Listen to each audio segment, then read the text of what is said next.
کن صورتوں میں پڑھا جائے؟ نکاح تحریری بھی ہو سکتا ہے، اور نکاح جو ہے وہ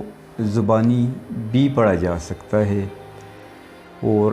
جو ہمارا قدیم زمانہ تھا، ہمارے جو مستند قوانین فیملی لاز کے، ان کے آنے سے پہلے تو نکاح چونکہ زبانی طور پہ ہی پڑھے جاتے تھے، چونکہ اسی کے متعلق ہے، چونکہ جب نکاح نامہ آیا، نکاح نامہ لکھا جاتا تھا، اور سیکشن 5 ہے مسلم لا آرڈیننس کی، جس کے تحت نکاح نامے کو رجسٹر کیا جاتا ہے۔ لیکن اگر نکاح، جہاں تک ایڈوکیٹ حارث کے کوسچن کا تعلق ہے کہ نکاح اگر زبانی ہو تو اس کی کیا اہمیت ہے، اگر نکاح زبانی پڑھا جائے تو قانون کے تقاضوں کے مطابق اگر دیکھا جائے تو نکاح زبانی طور پہ بھی باقاعدہ ہو سکتا ہے، اگر نکاح کی جو شرائط ہیں، آفر، ایکسیپٹنس اور پریزنس آف وٹنسز اگر موجود ہیں تو زبانی طور پہ نکاح ہو سکتا ہے، اور زبانی نکاح کی بھی سیم وہی وقت ہے جو کہ ایک تحریری نکاح کی ہوتی ہے۔ سر میرا اگلا کوشچن آپ سے یہ ہے کہ اگر نکاح میں گواہ موجود نہیں ہے تو کیا نکاح ہو جائے گا؟ جہاں تک گواہوں کی بات ہے، کیا گواہ ضروری ہیں نکاح کے لیے، تو اس امر کی وضاحت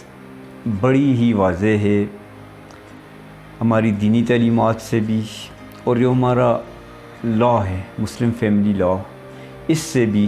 بڑا واضح ہے۔ اگر ہم چلے جائیں principle of Mohammedan law, section 254 بڑی بھی کلیئر ہے کہ اگر نکاح کرنا ہے تو اس میں یہ بات بڑی واضح ہے کہ نکاح کے جو انگریڈینٹس ہیں ان کا پورا ہونا بہت ضروری ہے، اور انہی میں سے ایک امپورٹنٹ انگریڈینٹس ہے کہ نکاح تب ہوگا جب وٹنسز ہوں گے، اور سیکشن 254 جو پرنسپل آف محمدن لا ہے وہ بھی بڑی کلیئر ہے کہ اگر بغیر گواہوں کے نکاح کر بھی لیا جائے تو وہ ارریگولر شکل اختیار کر جاتا ہے، اور اس کی وہ قانونی وقت نہیں رہتی۔ سر میرا اگلا کوشچن آپ سے یہ ہے کہ حق مہر کیا ہوتا ہے، اور حق مہر کے ہونے یا نہ ہونے سے نکاح پہ کیا اثر پڑتا ہے؟ جہاں تک حق مہر کا تعلق ہے، حق مہر ایک لیگل کنسیڈریشنز کا نام ہے نکاح کے معاہدے کے اندر، اور حق مہر وہ متعین شدہ رقم ہوتی ہے یا پھر متعین شدہ پراپرٹی ہوتی ہے، یا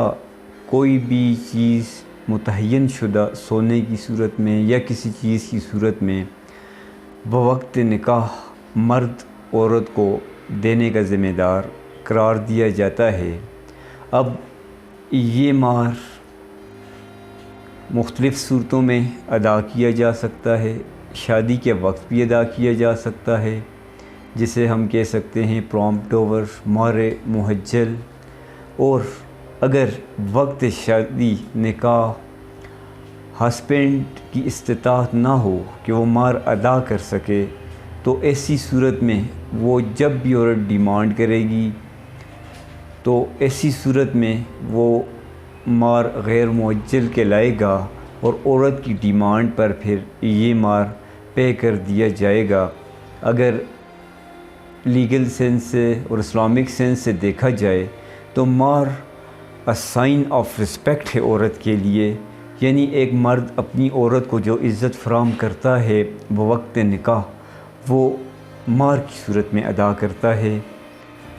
اور مہر کے متعلق جو ہماری ہولی بک ہے، مقدس کتاب ہماری قرآن شریف، اس کی جو سورۃ النساء ہے آیت نمبر 4 میں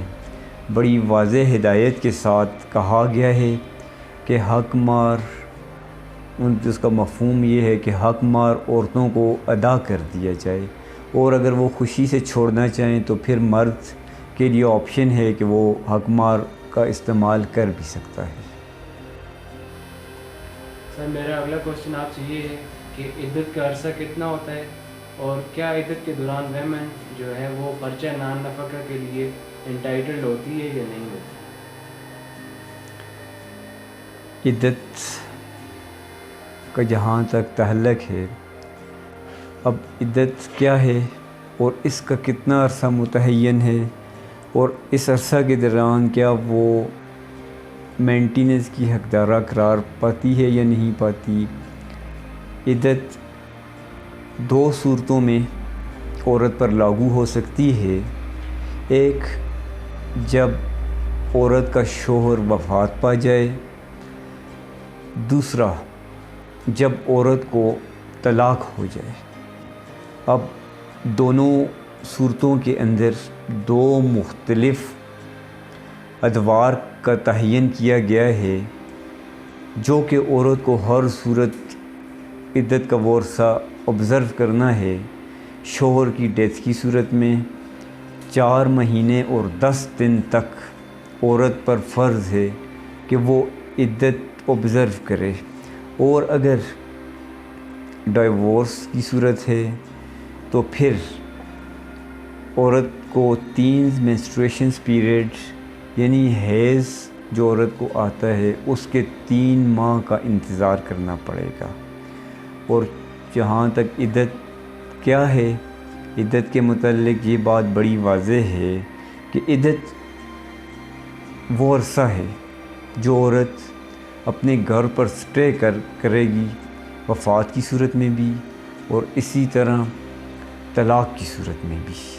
اور اس کا مقصد چونکہ یہ ہے کہ جو بھی اگر طلاق واقع ہوتی ہے یا شوہر مرتا ہے تو عورت کے پیٹ میں ہونے والی اولاد سے اس کا تعلق ہے کہ جو اولاد آئندہ ہوگی اس کے تعین کے لیے کہ اس کی ولدیت کیا ہے، عورت کو شادی سے روک دیا گیا ہے تاکہ کل کو اولاد کی ولدیت کے بارے میں کوئی ابہام نہ ہو۔ اور جہاں تک عدت کے دوران مینٹیننس یعنی کہ خرچہ نان و نفقہ کا تعلق ہے، تو عدت کے دوران اگر طلاق کی عدت ہے تو مرد پر یہ لازم ہے، یہ فرض ہے کہ وہ دوران عرصہ عدت جو اس کی سابقہ بیوی ہے اس کو مینٹیننس فراہم کرے۔ میرا اگلا کوشچن آپ سے یہ ہے کہ طلاق کے بعد جو والد ہے وہ اپنے اگر بچے جو ہیں والدہ کے ساتھ سٹے کر رہے ہیں تو کیا اس کا خرچہ، بچوں کا خرچہ دینے کا والد پابند ہے یا نہیں ہے؟ اگر طلاق کی صورت آ جائے اسپاؤسز کے درمیان اور اسپاؤسز کے بچے بھی ہوں تو ایز پر لا، بمطابق شریعت اور بمطابق قانون، والد پر یہ لازم ہے کہ بچوں کی جو میل بچے ہیں ان کی بلوغت تک بچوں کو ان کا خرچہ فراہم کرتا رہے، اور جو فیمیل جو ان کی چلڈرنز بچے ہیں، بچیاں ہیں، تو ان کو ٹل میرج، ان کی شادی ہونے تک والد خرچہ فراہم کرنے کا ذمہ دار ٹھہرایا گیا ہے۔ سر میں آپ کا شکریہ ادا کرتا ہوں کہ آپ نے لیگل ایلیٹس کے لیے ٹائم نکالا۔ سو ناظرین، آج کی ویڈیو میں بس اتنا ہی تھا۔ میں امید کرتا ہوں کہ یہ آپ کے لیے مفید ثابت ہوگا۔ ہمارے چینل کو لائک کریں اور سبسکرائب کریں اور شیئر بھی کریں۔ بہت شکریہ۔